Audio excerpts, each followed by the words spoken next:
Heisman frontrunner Trevor Lawrence underwhelmed in his season debut last night versus Tech. Lawrence completed just 56% of his passes for 168 yards, 1 TD, 2 interceptions. Sophomore quarterback also rushed for a touchdown. Clemson did easily go on to win 52-14, but that was thanks in large part to their tailback. Shannon, how much do you think Trevor Lawrence damaged his Heisman hopes right out of the gate? Skip, it hurt, but not as much as it would have if he did it like Tua did in the SEC championship game, which was right before the final votes were to come in. It's early, so he gets an opportunity. He gets Texas A&M, I think, next week, and then he gets Syracuse. It's the opener. How many people were actually watching this game? I was. Yeah, you of course you and I. Mm-hmm. And when you look at what he did once he came into the game, once he came in last year, and you look at the 2 playoff games, it was night and day. Wasn't even close to what we saw against Alabama. Wasn't even close to what we saw against Notre Dame. And Georgia Tech, we just thought, Skip, this was because normally the Heisman favorite, they normally start with an FCS opponent or a lesser tier Division I opponent, Skip. Yep. And they have huge numbers. Although Georgia Tech is in a Power 5 conference, nobody thinks Georgia Tech is a powerhouse when it comes to football. No. As a matter of fact, anything except academics. But for him to perform like that, Skip, that was a bad performance for him. But like I said, he stubbed his toe. He didn't break his foot. No, so, you know, you bandage it up a little bit and you get an opportunity to redeem yourself. But the first game, he has a game like this at the end of the season, it would have carried way, way more weight than what we saw happen last night. So, weirdly enough, I know if you just glance at the stats, you wince, close one eye, but if you watched it, and I did, I was weirdly impressed by this kid because he did 2 or 3 things where I just said, whoa, this, you want to talk about special. You want to talk about the 2021 NFL draft. Some team's going to be very lucky to have the worst record and first pick, right? Yeah. Because even the first interception was the worst throw of the night, but Dabo said he got fooled. I don't know what he was seeing, right, but he just threw it right to the zone corner who's just squatting. He just throws it right to him. Right. I don't know if the receiver went the wrong way. I don't know what happened. But could we see what happened after the corner caught the football and took off and looked like he was home free? Could we just see the end of this play? So he throws it right to him, and I think, oh, he's housed. Oh, look who got him. Look at that. Yeah. You don't think that corner's going to take some heat and film session that the quarterback just ran him down and knocked him out of bounds? Whew. Yeah. Was that not athletic? Whew. And then they get a goal line stand, so they didn't lose anything. They didn't lose anything. And Trevor Lawrence made a couple of runs where I just said, wow, the first run for the touchdown, it was only 6 yards. It felt longer than that, but it's a zone read play. Keeper. But Skip, the one that he's rolling to his left and he throws back across his body. That was the last play of the first half. It was just pure desperation. It was a bad idea. Yeah. But I'm going to give him a little break. He was just trying to make a play.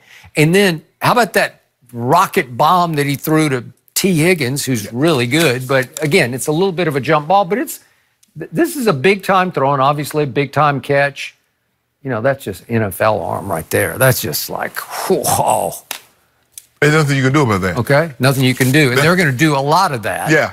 And Georgia Tech was completely overmatched from the first snap to where it looked like men versus boys, you know, where you're just saying, what is going on here? Aren't they supposed to be in this? Aren't they supposed to be competitive? Well, Skip, they had to get there late. They've been in study hall. They're going to be how to split an atom and, be doctors and, how to keep a building upright in a Category 5 hurricane or something of that nature. Okay. So Trevor Lawrence's biggest problem to win the Heisman is in-house. Yeah. Because Travis Etienne, I mean, he is just dynamic, and he broke loose last night for touchdown runs of 90, 48, and 14, and he goes for 205 on only 12 carries. I think somebody else announced themselves as a Heisman candidate. What people don't realize, he was ACC Offensive Player of the Year last year. All right. It was him. Whew. And, he had a monster day against the Tide. He did. Got overshadowed because Trevor Lawrence was so spectacular. He was. But I think he have 18 touchdowns last year on the ground. Dude, he can play.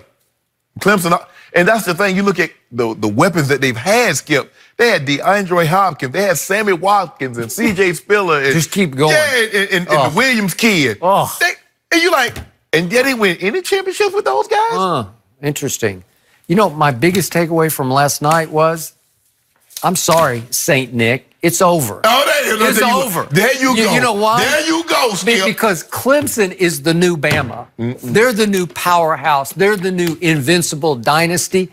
They are loaded. Everywhere I looked, I saw somebody else. I said, wow, that guy, look at that guy. I mean, we got a couple of guys hurt because, you know, St. Nick be thinking it's 1950 and he's still tackling and doing all that stuff and getting buckets of finalists hurt. Yeah. So, St. Nick, you need to cut that out now. They have become a distant second program in college football. But don't count him out, Skip. Don't count him out now.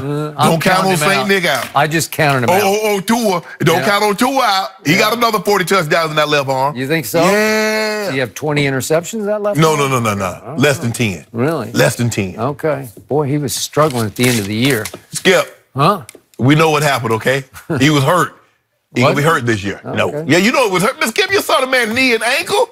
He had surgery. Okay. And we all do know where ATN is from, right? We don't. Jennings, Louisiana. Oh, Jennings. South ATN. Louisiana. Ooh. Yes. And Skip, who's the favorite to win the Heisman? Remember, we don't normally, when we get favorites, they don't normally win the Heisman. Baker Mayfield, because even when Jameis won the Heisman, you know, he was the favorite. It was Mariota number 2. You know, Derrick Henry was number 8. Skip, you know who was tied for second in the year Derrick Henry won? You never guess who was tied for second preseason. Your boy, Dak. Oh. Him and Leonard Fournette. He'd had a really big year before. Zeke was the favorite. Dak carried his team, little old Mississippi State, all the way to number 1 in the nation. And he carried them down to Alabama, and what happened, Skip? Well, it's called talent. All I know is Johnny Manziel went to Tuscaloosa and beat the brakes off him. I know Cam Newton went to Tuscaloosa and did what he did. That's all I'm saying. Now, Cam was the first pick in the draft. How many offensive players? Dak Prescott was the 4th round pick. How many offensive players from Cam team offense in the NFL?